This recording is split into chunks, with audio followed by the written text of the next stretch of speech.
Hi, I'm Harut Markarian, and this is Mobility and Inclusion, the show where we share the powerful stories of people with disabilities and daring entrepreneurs making waves in our world. From technological innovations to best practices in business, we'll learn what it really means to live in an inclusive and universally designed environment.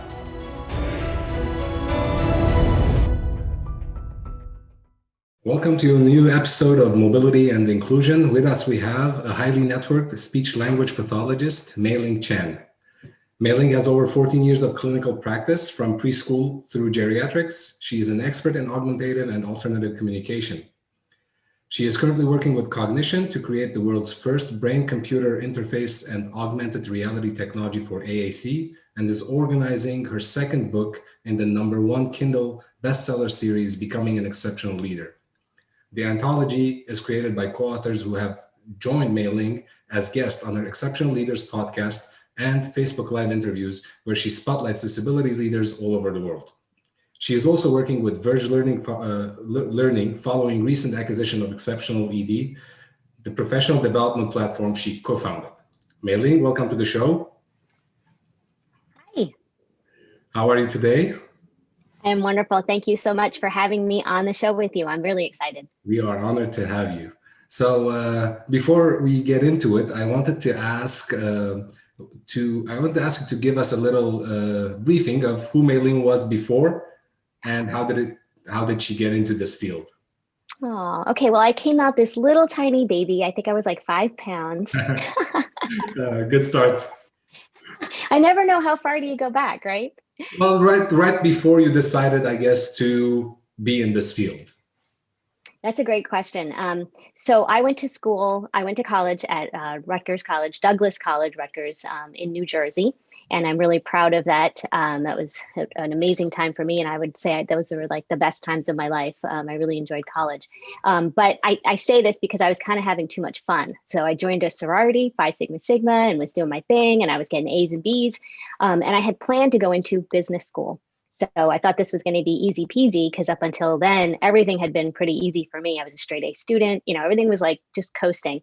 Did my application and I got waitlisted. It said I just needed to take like one more class. I had to inch up my GPA a little bit. No problem. Took that, didn't get in. That's when my whole life fell apart. And I was like, oh shit, what am I going to do? I'm supposed to be at business school. My father's going to kill me, right? So I said, okay, I'll go into communications, thinking like that was the easy way out. And I ended up loving it. I was taking classes on public speaking and broadcasting, and it was just fantastic. So that ended up, being wonderful. But then let's see what happened right after that. I got a job in the hotels, which was fun. If anyone has ever worked in hotels, great. I ended up doing sales with them. Loved Hyatt and Sheraton and Ramada also. And then I got to stay home with my children for 10 years. And that was such a blessing and a curse. And I can say this now, this is when people were just starting to come out with postpartum depression. Remember, like that was Rosie O'Donnell and, everyone would start to talk about that. And I think I had a little bit of that, meaning the depression that I had was really like, oh my gosh, I'm going to do this every day, like sit at home with my kid. And my kid was a little difficult. He was a crying, colicky baby. And I didn't know what I had signed on for. Really, it's just an amazing time for women, because it's like, okay, in 3 weeks, do you get back to work or do you really embrace this blessing if you can to stay home with your kids? So I embraced it, became like, mom helicopter mom of the year type of thing. And I stayed home for 10 years, Harut, if you can imagine. Yeah. But in May form, if you know me, I'm always doing something. So I had several businesses. I did MLM, I did candles, stuff like that. And then the internet came about. So I popped up my little eBay shop as soon as that opened up, and I started selling new and used maternity clothes. And It was called emommy.com. And so like I have always loved computers, internet, all of that. Started doing that. And then we ended up moving to Arizona, and I decided to go back to school. And my tia, who is a Colombian woman, she's amazing, and she's in New York City. She said, Meme, you need to be a speech therapist. And I was like, what's that? And, I figured I like to talk a lot, right? So I looked into it and I was like, oh my gosh, this sounds amazing. So I went back to school after 10 years, and it was one of the hardest things I've ever done because it was very heavy in the medical area, which I had not planned for. I thought, oh, I'm just going to have summers off and, play with my kids and teach them how to talk. But there was this whole other area of speech language pathology that I actually really loved. So I ended up doing that. So I love to tell people that I am a return student after 10 years of being out, and you can do it. And then I have other people that I know who have gone back and they're getting their PhD, and they're, older women. And I'm always so amazed, because the brain it just learns differently when you're a little older, right? Yes. Yeah, so I'm really proud that this is really my chosen field. And lo and behold, is that you needed a communications minor or bachelor's to build on that. So I did have some prereq classes that I had to take to qualify to be able to apply for the master's program, but that was totally worth it, and really just helped me to get more excited, about the ultimate profession. Oh, that's wow. Well, I don't know where to go from here, but no, We're all was done. awesome. That was awesome. Actually, speaking about the languages, so I bought your book, and I started reading it a little bit. I bought a And little. then you fell asleep. No. Actually, I did not. I just realized that a lot of the stuff you mentioned was in the first section of the book, at least that I read. And we have something in common. Both of us have a son named Christian. I have Nick and Alex. Who was Christian? There was something about Christian in the book. I don't know. Am I reading the right book? Becoming an exceptional leader. Yeah, becoming a section leader. That's it. Yep. Yeah. So weird. So scratch that. Okay. Yeah. So tell us about your book a little bit. When did you publish it? And you mentioned there were co-authors, right? Yes. Who were they? Yes. I saw Eileen wrote your forward. Yes. Oh my gosh. Okay. So we're connected by Eileen Gruba, who is an amazing actress. And she's just well known now for being a leader and an advocate for people in any type of television, entertainment, all of that, to be able to do their job as someone who has a disability, but that the work is not just about the disability. So that's how you and I met. We have that common thread. I met her through Dr. Shelley Hipsky, who I love to talk about. She's just an amazing leader. She has the Inspiring Lives magazine, and she's just a global leader for women. And then also she has a very strong, her part is in the disability area also. So going back just a little bit, the book is part of a 5-year plan, which they tell you to do. And I want you to know that these things are powerful, like when you put pen to paper and you put the time in to really envision this, what would this look like? And what would this feel like? I definitely poo-pooed that years ago. I was like, okay, I'll write my 5-year plan, but the act of doing that is amazing, especially if you believe in yourself. And I think that's part of that 5-year journey. So when you first put it down, it's like, ooh, I don't know if I can do this. But as you're going through it, you realize that, if it's meant to be, the universe comes to support you. Absolutely. So the 5-year plan started with the podcast. So I do have the Exceptional Leaders podcast.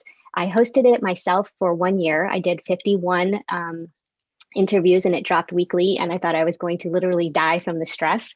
So I thank you for having me on, because I know what this is like, reaching out, doing those initial interviews, getting them on board, and then actually, doing it and all of that. So, I did that. And then I met Martin Sibley, and he was one of my guests, and literally I begged him to be my co-host. And he's amazing. In 2016, he was named he was the 3rd most influential person in Britain because of what he's achieved in the disability space. So if anybody's interested, please go look up Martin Sibley, Martyn. He's just amazing. And so now he co-hosts with me. And what that did is it freed me up to do the next thing on my 5-year plan, was the first book. So I am just so blessed. I have 13 other co-authors, and they were all previous guests from the year before, right? So there was a plan here. So I asked people, I love your story. I would love for you to help me to share it through a different medium. And that is one chapter in a book. So it's about 2,500 words, but it's really such a journey for each of these people to take a step back and really think about, what have I been doing? Yeah. Why have I been doing it? How have I been doing it?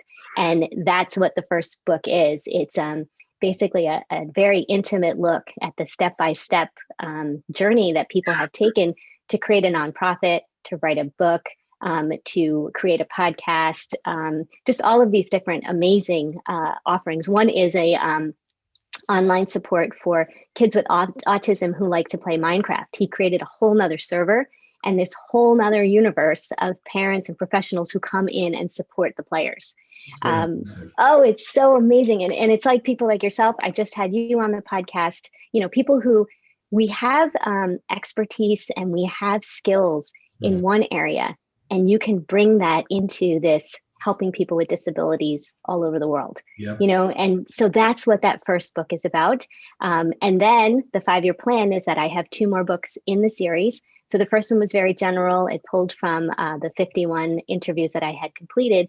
The second one we're already working on. It's called Becoming an Exceptional AAC Leader, which stands for Augmentative and Alternative Communication. Harut, I am so excited about this. I've reached out to, there are so many people I could have asked, right? But I reached out to a number of people in November and I said, I'd really love to do this. I'd really love to have your story. And everyone I asked said yes. Now, how tumultuous the times have been since November. And so, we definitely are having, just to give grace and time, it's just so difficult, but we're getting through it. And soon I'll be able to share. Yes. I have no doubt that you're going to get through it. And it's amazing. So let me ask you, so the Exceptional Leaders podcast, you started by yourself and then you reached out to Martin Sibley, correct? Yeah. Martin Sibley is located in England. Yes, Britain, yeah. So how describe the chemistry that you have with Martin? So he calls me his podcast wife and I call him my podcast hubby. And our significant others know exactly what is going on here. I mean, it's always like, oh my God, you're amazing. And you're amazing. And I love what you did last week. We follow each other, we support each other. He has such a, just the same type of mindset and culture that I do in terms of like how we give. And that's definitely a thing. And I know you get this too, is like how you give is not always monetized, right? Yeah. And so what's wonderful about that is he and I can just freely, come up with ideas and how do you want to do this? The thing that really that would prevent us from doing something is time. We are so stretched, and so we always have these great ideas, but he's been wonderful. And then I have to say the people that work with us to produce the podcast are amazing. And they also are very in line with our vision, even though they have their own expertise outside of disability. So definitely takes this, entire group of people to bring one show together every week. Wow, that's amazing. And you're right. It does require a group of people coming together to, reproduce or produce or present an exceptional product, right? Whatever that product might be.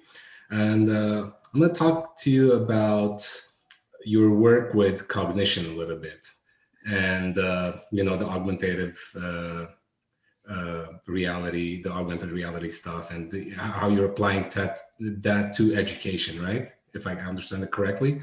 Can you talk to us about BCI and how you got into that space and what are your plans going forward? Fantastic. This is another great example of love what you do, right? And try to work in something that you are good at and you love to do. And I, again, am so blessed. I've always loved technology. When the iPad first came out in 2010, I was a little bit late with getting it, but I did get it. And I realized pretty quickly, wow, this is amazing for speech therapy. The apps really have so much opportunity. And so I started with creating like a Yelp for apps. And people could get on and they could review the apps and, all of that. And so that was fantastic. However, since then, so many of the apps have gone free with in-app purchases. So the monetization route there just, was a dead end. Mm-hmm. But I made so many wonderful relationships with people who, since that time, so 2012 to now, they've become presenters, they've become authors, leaders, in their own niches. And so from there, we created Exceptional Ed, which is an online resource for people who are interested in professional development, for speech therapy, special education, and then also for parents, so they can get on and they can learn.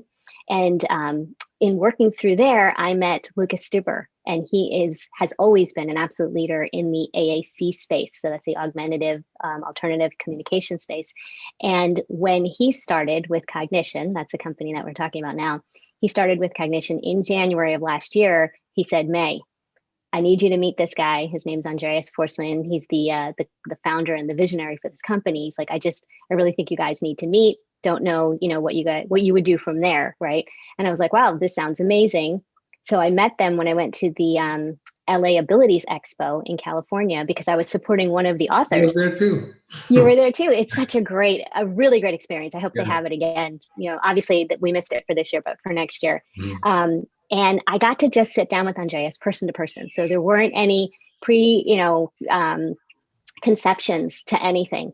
And we just talked. And this is what I love about people and relationships is I immediately felt like, wow, I love what this guy's doing and I want to be a part of it. And it's such a blessing is that he saw the opportunity with me. And so now I'm about to go into a lot of technical stuff that I did not know prior to this. So that's what's really important. I think a lot of people reached out and said, May, how did you start working with this company? It really is because starting with Lucas, who's a speech language pathologist, that he saw my potential and he knew my skills, my strengths, which is, being really organized and loving technology. And then Andreas just really taking a chance on me. So here we go. I am working on a brain-computer interface and augmented reality headset for AAC. So it's a big mouthful. What we're talking about is, I wish I had a one here, but soon we will. You take it and you put it on your head, and it does not read your mind. What it does is there's a lens in the front, right? Kind of like a Google Glass, but it's a lens. And we are giving you an augmented reality presentation of the AAC that you typically see on your iPad. So instead of looking down at your iPad, you're going to be looking up through this lens. And then you can select the tiles, the words, the conversations that you want to select. So you either use that with your face and head movements, or you flip a switch and now we're going to start getting EEG signals from your brain. This is the brain computer interface portion. And we're going to receive the signals of what you're paying attention to. So when I look at you, I go, ooh, my brain goes, ooh, and there is an actual evoked potential that happens in the brain. So our system is going to pick that up, which a lot of systems do. So it's really important to know that, yes, BCI has been out there, but what ours is actually doing is capturing the information and then interacting with the software to say, that's what I want to say. So it picks, let's say, the phrase, I love you. And then the headset will then actually give out that digitized voice of I love you. And it'll also show the words on the outside of the lens. Wow, that's really amazing. So when you say show the words on the outside of the lens, that means the person in front of you is seeing it, correct? Yeah, so they can read it. Yes, that's amazing. So they can hear it and read it. That's amazing. It's really cool. And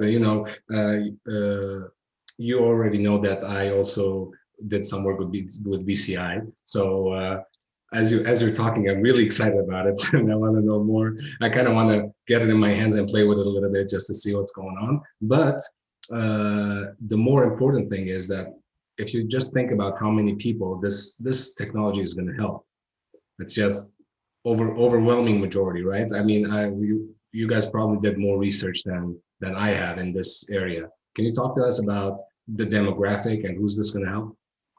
Absolutely. So there already is technology that is helping people to have hands-free access. So when you think about using an iPad or some type of tablet or screen to be able to talk, you have one type of access, which is you reach out and you touch the screen or you touch the keypad, right? So you actually have to create what those messages look like. So the hands-free component is they have hardware that you can use, and it actually connects to your eyes and it will pay attention to what your eyes are looking at. We have an app, it's called Speak Pros. It's available on Apple, the Apple App Store. And in the next couple of weeks, it's dropping to $150. And what that does is it uses the true depth camera that's available on the iPad and the iPhone. So you can control that mouse with just small movements of your head. So for $150 and the price of the iPad, which some people already have, but it's not that expensive, you can access this AAC software without having to touch. And so you're asking about populations, this may be someone who's had a stroke, degenerative diseases, neurological issues. There's just so many where we don't have that mobility. We'll say like people with cerebral palsy may have that upper mobility impacted. And so that's one space. Now the BCI component And the augmented reality component takes it off of an iPad and puts it right here. And what we love about that is if the presentation of the information is right here, I'm looking at you instead of looking down and doing all of my interactions and then looking up. So that's the first step to get to natural language, which is what we want to help people to get to, right? And then the other piece of it is if you have difficulty controlling your eye movements, right, being that precise and that specific, now we can switch to the BCI component. And that just opens a whole new world, Harut. And we're starting to do research there to really find out, what are the areas, how many things can you access, how quickly can you do it without having to rely on the precise visual skills. Oh, that's amazing. I'm so excited about this product. I think I'll be one of the, and so it only works with an iPad or it's general tablet, whatever it is. So the Speak Pros app is available on the iPad Pro 4th generation and newer, because it has to have that true depth camera, and the iPhone 10 and newer. And then the headset is a separate hardware and software that we're in the process of iterating and getting through to the final product. So we've gotten through to our second iteration now. And I'd like to invite anybody who's watching, if you're a professional or parent, if you're interested in finding out more about the headset, the BCI component, please contact me. If you're interested in finding out more about the app, please contact me. And then we are looking for people to join us on the Brainiac Council, which is an advisory group of people who are experts, either in the space of speech therapy, specifically to eye gaze or eye tracking technology, evaluations, anybody who is a parent or a person who would like to trial or be part of the headset assessments, all of that. So just reach out, because there's so many ways to get more information and to get involved. Absolutely, yeah. I would invite anyone watching this, and when I post this interview officially, I would also include your information and Facebook, email, or Instagram, whatever else you want me to include, so people can reach out to you and take this further. This is amazing. I was going to ask you. So you mentioned that only Apple products. So is that what? Am I understanding correctly? This is working only with Apple products at the moment. Yes, as of right now, we're using the iOS platform. I can share my screen. There is a public-facing page that I would love for people to see, and Absolutely. It just kind of gives you a visual of what that headset looks like. All right, let me know when you can see my screen. I can see your screen. All right, so this one is going through a number of the pictures, but this is a great picture here. This is the lens in the front, and this is the information. This is the iPhone that is in there. It's very sleek.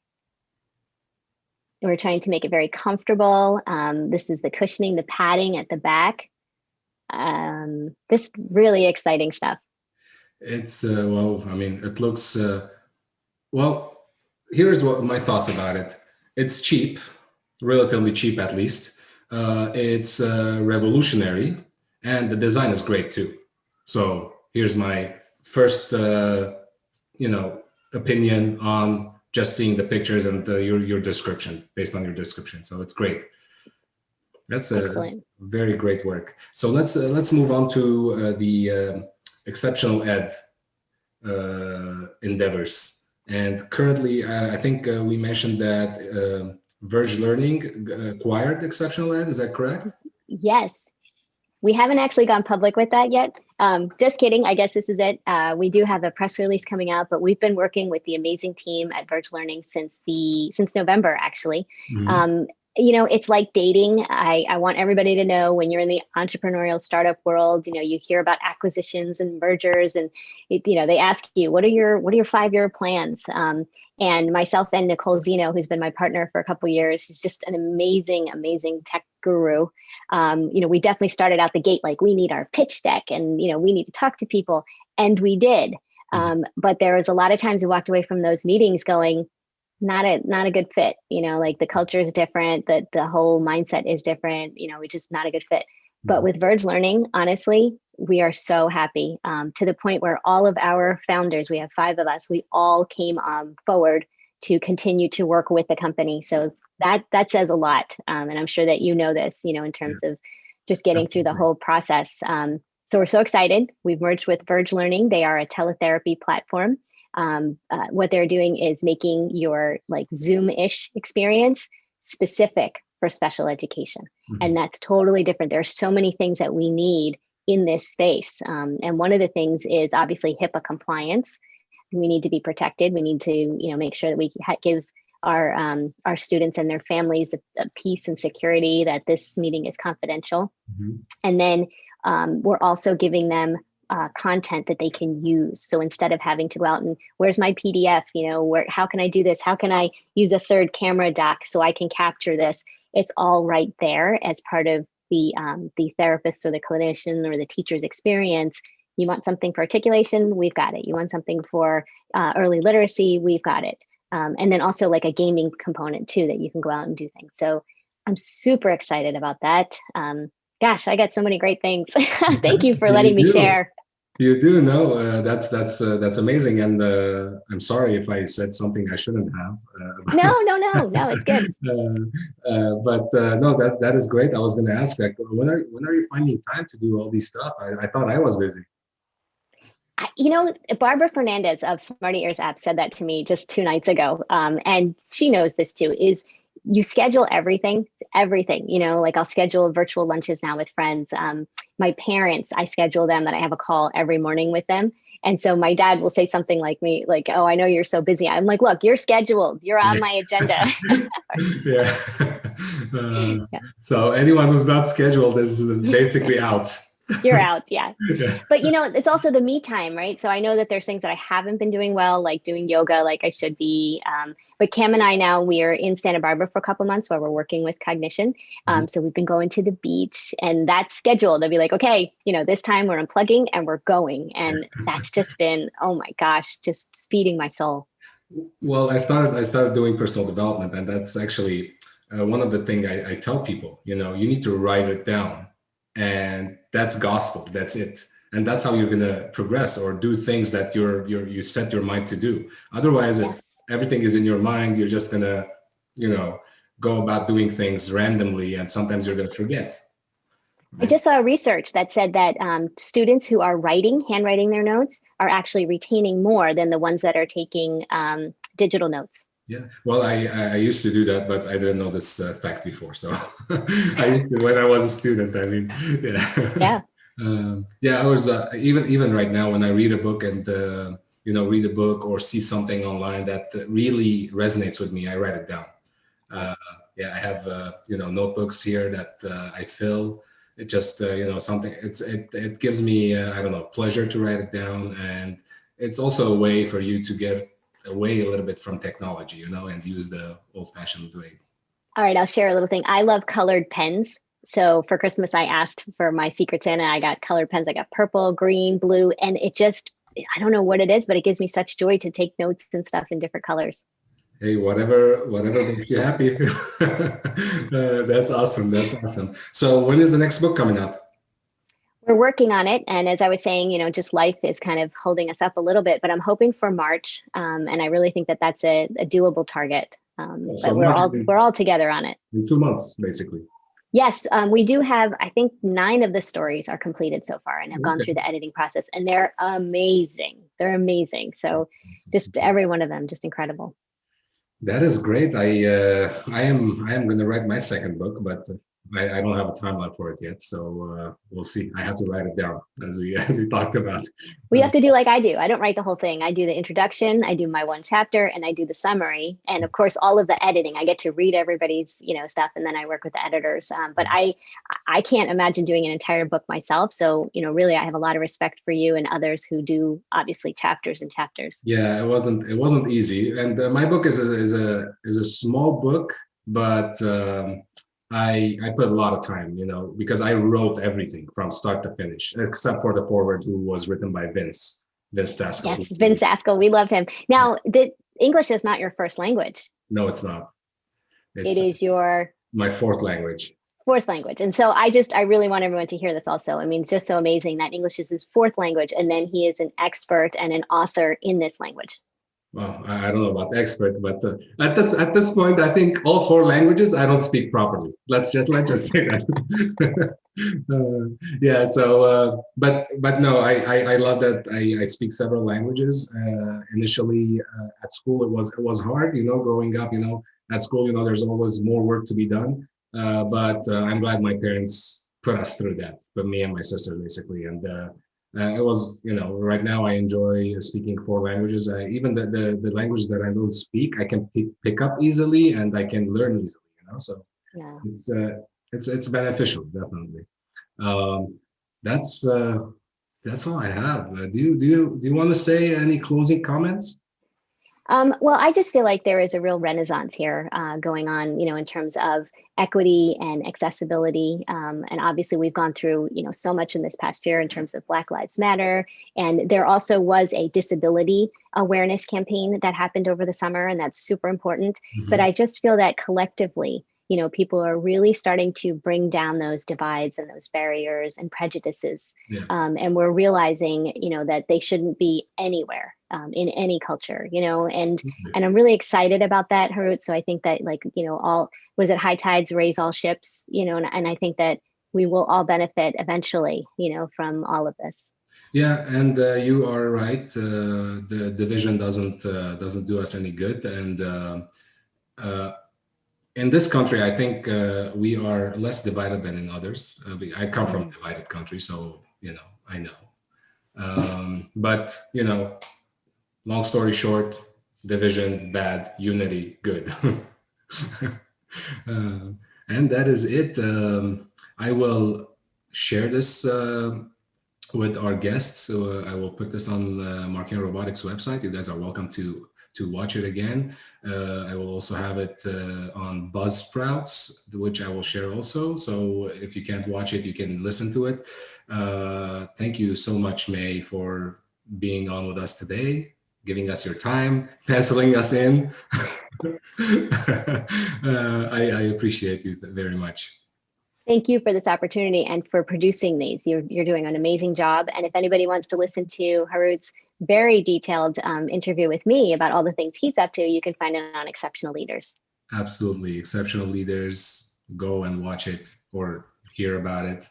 And there are more other interesting stories on there. I listened to a couple of them, which two other entrepreneurs, engineers, who you introduced me to the first time we spoke. Yeah, I also reached out to them as well. So it's been good. Wonderful. Oh, it actually makes me think. So that's the podcast we're talking about. If you go to our Facebook page at Cognition, Mhm. every week on Wednesday, I was doing Facebook live interviews like this with people who are experts in the augmentative communication space, people who are Power AAC users and absolute thought leaders, and then also bringing in people who are in BCI and AR, and they're sharing what their work is and how that's going to help accessibility and disability. So if you have any of those interests, they're only 15 minutes, so they're easily digestible. That's awesome. That's awesome. Thank you for sharing that with us. Again, May, thank you very much. I will talk to you later. I have a lot of questions for you. Thank you so much. Thanks for having me. Bye, All right. everyone.